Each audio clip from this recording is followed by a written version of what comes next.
Aloha, guys. I am all in favor of celebrating women and their being uh, raising kids and taking on that role.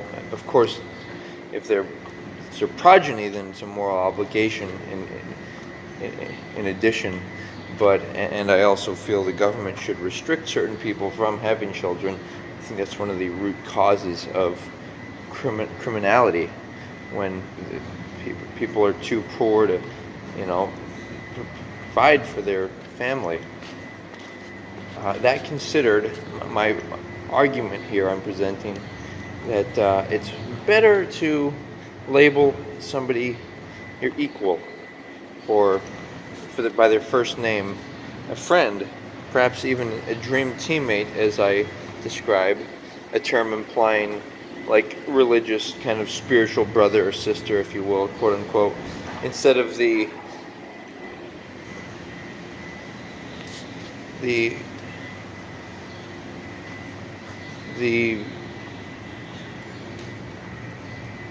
vague term of biological or legal relative.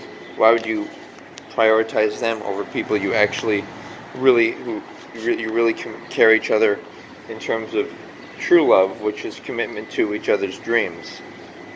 You see, child rearing, I think, is a positive thing, but I don't consider it to be a loving thing. I consider it to be a functional thing. That's why I use the term male or female guardian. Maybe there could be assistant male or female guardians instead of using terms like uncle, grandmother, etc. I also believe that the terms are a primary contributing factor to aging. When people label themselves as uncle, grandmother, all of these terms, they make you think you're older, and it's not a healthy thing. In society, I think people should be male and female guardians, and then their children or progeny would instead be referred to as clients, guardian clients, and it would be more, they would label each other by their first name instead of this hierarchical mom and child and all that. I don't think that's functional.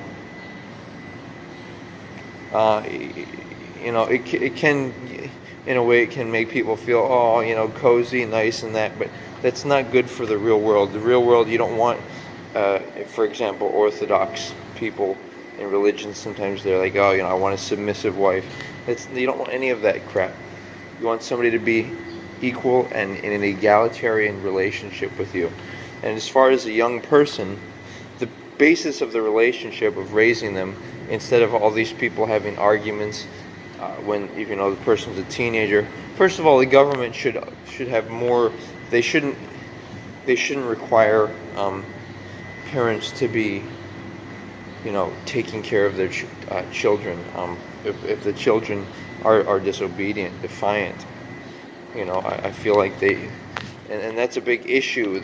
The parents will. And that's why the term parent mother, I think, is not precise enough. That's why I like the term guardian, male or female guardian.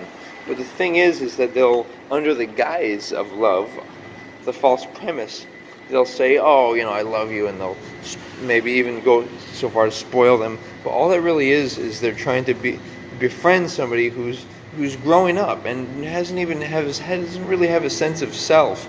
Not only are they not mentally or physically developed, but they also don't have an individuality such that they're like, hey, this is me.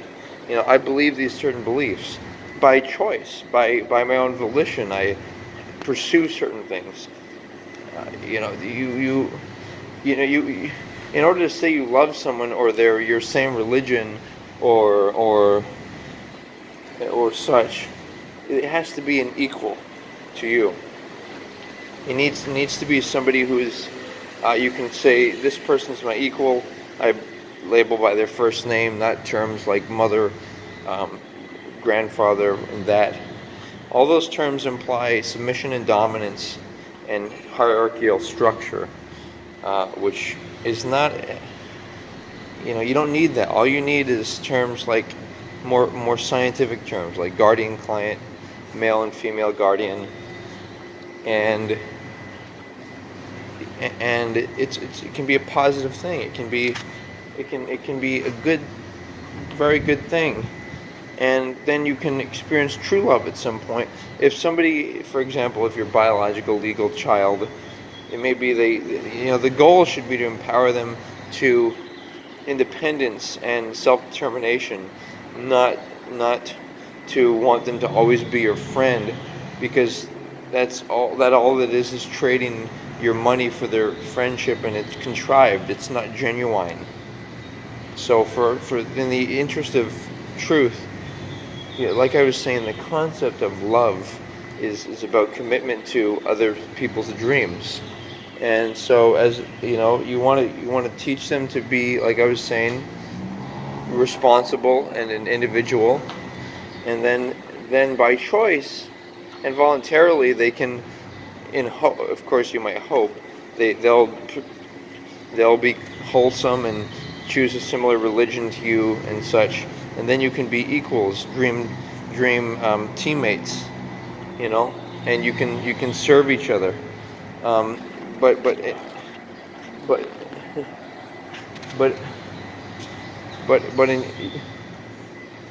as a younger person, when you're growing up, you want to respect them, but you should be able to call them by each other first name instead of mother and father, and just the theme of it be respect my house, and the fact that they're giving money. See, what people don't realize is it's the parents' fault when the kids mess up, because the parents are feeding them, the parents are sustaining the child's existence, and so they should be strict. They should say, come right home, cut your hair short, you're not allowed to dress suggestively. People have this idea that you need to have experience in the with people, relationship wise and sexually, but I would say completely to the contrary. You don't, people fucking know, they already know instinctually what to do.